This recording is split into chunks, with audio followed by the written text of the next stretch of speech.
Good morning. Sunday morning.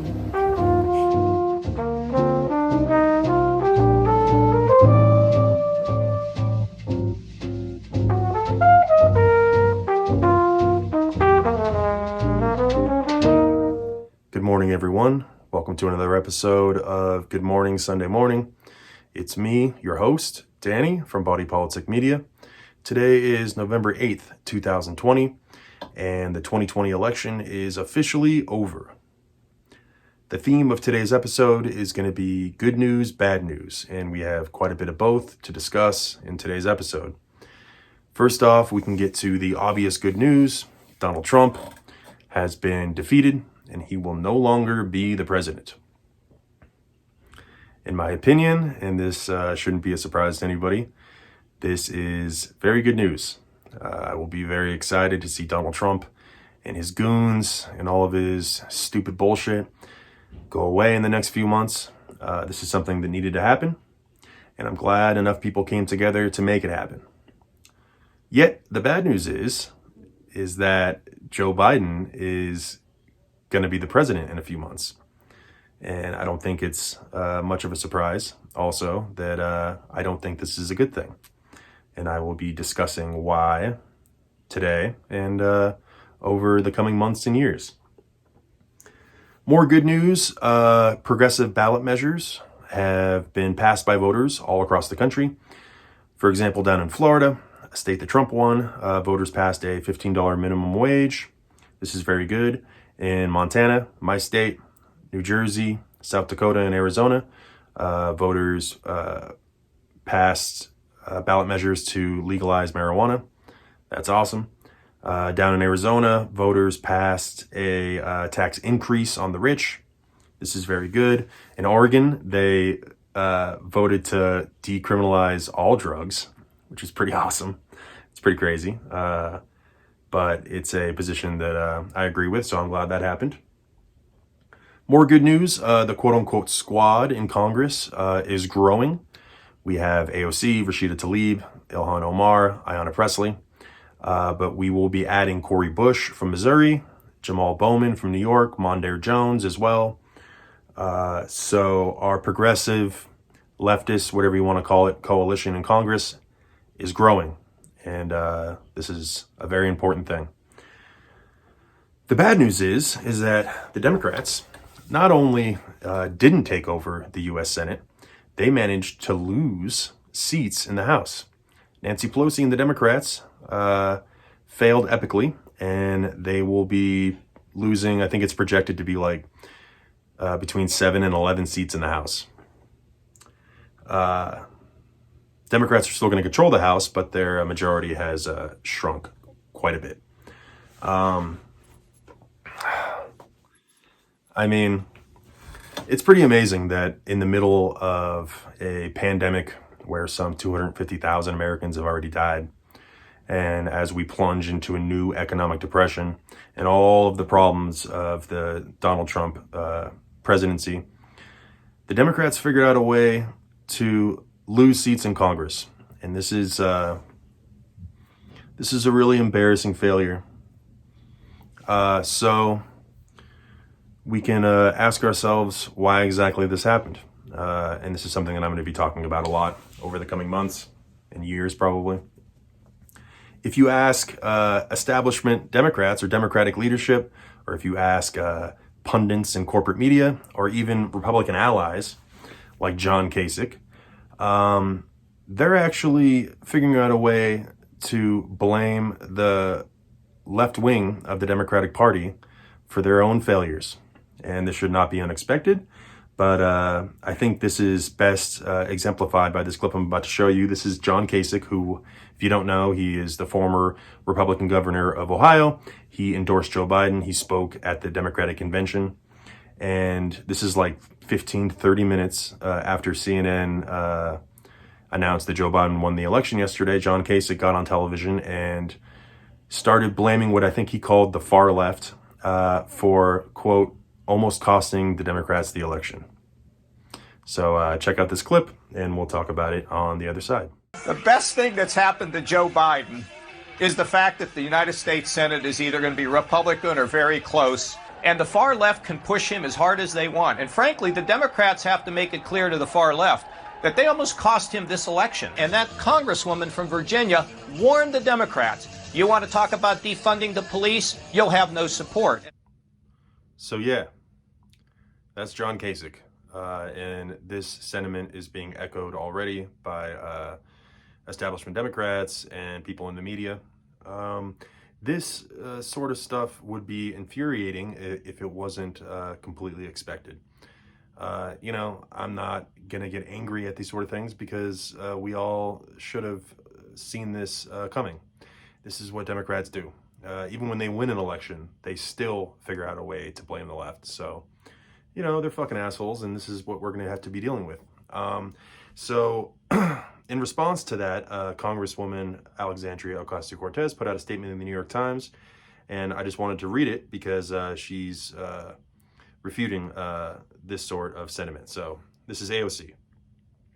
We know that race is a problem, and avoiding it is not going to solve any electoral issues. We have to actively disarm the potent influence of racism at the polls. But we also learned that progressive policies do not hurt candidates. Every single candidate that co-sponsored Medicare for All in a swing district kept their seat. We also know that co-sponsoring the Green New Deal was not a sinker. Mike Levin was an original co-sponsor of the legislation, and he kept his seat. I think it's going to be really important how the party deals with this internally, and whether the party is going to be honest about doing a real post-mortem and actually digging into why they lost. Because before we even had any data yet in a lot of these races, there was already finger pointing that this was progressives' fault. There's a reason Barack Obama built an entire national campaign apparatus outside of the DNC. And there's a reason that when he didn't activate or continue that, we lost House majorities, because the party in and of itself does not have the core competencies, and no amount of money is going to fix that. We need to do a lot of anti-racist deep canvassing in this country, because if we keep losing white shares and just allowing Facebook to radicalize more and more elements of white voters and the white electorate, there's no amount of people of color and young people that can turn out to offset that. But the problem is that right now, I think a lot of Dem strategy is to avoid actually working through this, just trying to avoid poking the bear. That's their argument with defunding police, right? To not agitate racial resentment. I don't think that is sustainable. If you are the DCCC and you're hemorrhaging incumbent candidates to progressive insurgents, you would think that you may want to use some of those firms, but instead we ban them. So the DCCC banned every single firm that is the best in the country at digital organizing. Trying to help. Before the election, I offered to help every single swing district Democrat with their operation, and every single one of them, but 5, refused my help. And all 5 of the vulnerable or swing district people that I helped secured victory or are on a path to secure victory. And every single one that rejected my help is losing. And now they're blaming us for their loss. So I need my colleagues to understand that we are not the enemy, and that their base is not the enemy, that the movement for Black Lives is not the enemy, that Medicare for All is not the enemy. This isn't even just about winning an argument. It's that if they keep going after the wrong thing, I mean, they're just setting up their own obsolescence. It's really hard for us to turn out non-voters when they feel like nothing changes for them, when they feel like people don't see them or even acknowledge their turnout. If the party believes after 94% of Detroit went to Biden, after Black organizers just doubled and tripled turnout down in Georgia, after so many people organized Philadelphia, the signal from the Democratic Party is the John Kasichs won us this election. I mean, I can't even describe how dangerous that is. So that's AOC. That's a long statement, but I thought it was really good, and she said it better than I could have. So this is what we're going to be dealing with in the coming months and coming years. This is what the Democratic Party does, and they are now our enemies. And I'm going to do whatever I can to defeat them. So if I had to put my 2 cents into why the Democrats lost, sort of echoing what AOC said, the Democrats, they ran a very risky strategy, and they do this every time. They decide to try to cater to voters in the middle or even Republican voters, and they want to try and win elections without having to cater to the left wing of their party, progressives, socialists, working class people. They don't want to win that way. they will always take a chance and try to win the election their way. And they barely defeated Donald Trump. But like I said, they failed in Congress. And this didn't need to happen. So I don't think it's going to be a good idea to try, for the next couple of years to try to convince people that currently run the party that they need us to win elections or they need to run on our policies.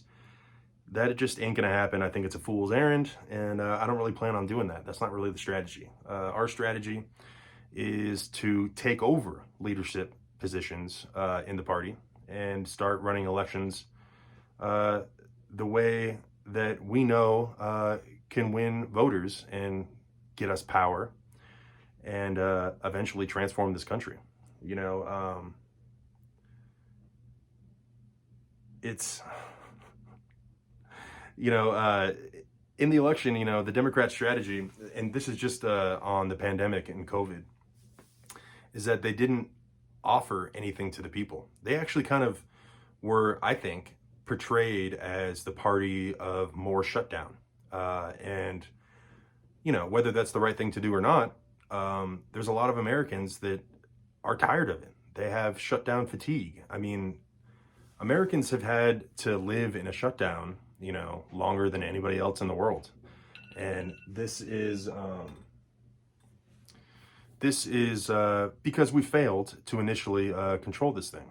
So if I was the Democrats and I was, my message on the pandemic is I would look at the American people and say, hey, Donald Trump and the Republicans totally failed at controlling this pandemic, and they failed to get money into the pockets of Americans and, help out small businesses from closing down. So if I was the Democrats, just off the top of my head, I would have said, hey, we're going to have to shut this thing down for a couple of months if we take power. But if we do shut this thing down, we're going to do it right this time. And we're going to get you guys money. We're going to get you guys $2,000 a month UBI. We're actually going to get money into the hands of small business owners, and we're going to do this thing the right way.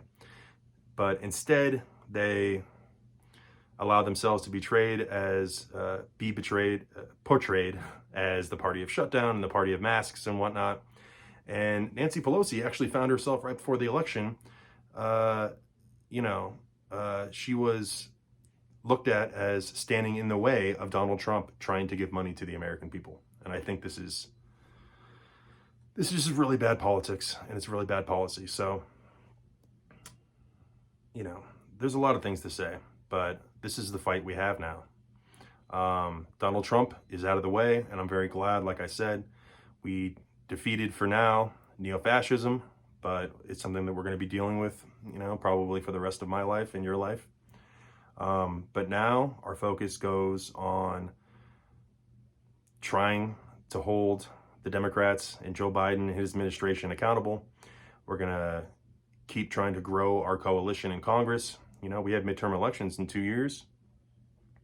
What I'm going to be doing, I'm going to be keep doing what I always do, is to try to promote our policies, our philosophy, and try to explain to people in a civil way why our vision for the country is the right way.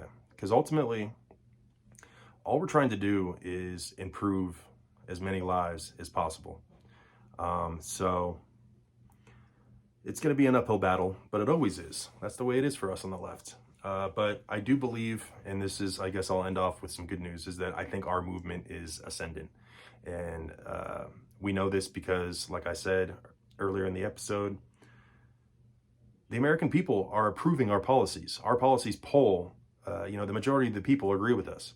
Our coalition is growing. Bernie Sanders is still very popular. It's establishment Democrats that were rejected. So our movement is on the move, and I feel good about it. So I'm glad this election is over. I'm glad to put it behind us. I'm glad that Donald Trump is gone. But now, the work begins anew. And I'm excited to continue doing these episodes of Good Morning Sunday Morning and doing all of the videos that I always do and keep growing. And, you know, you guys should be excited to be a part of it. So I want to thank everybody for sticking with me for this long.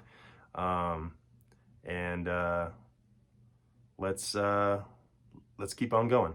So that's it. Everybody stay safe. I love everyone out there, and goodbye from Montana.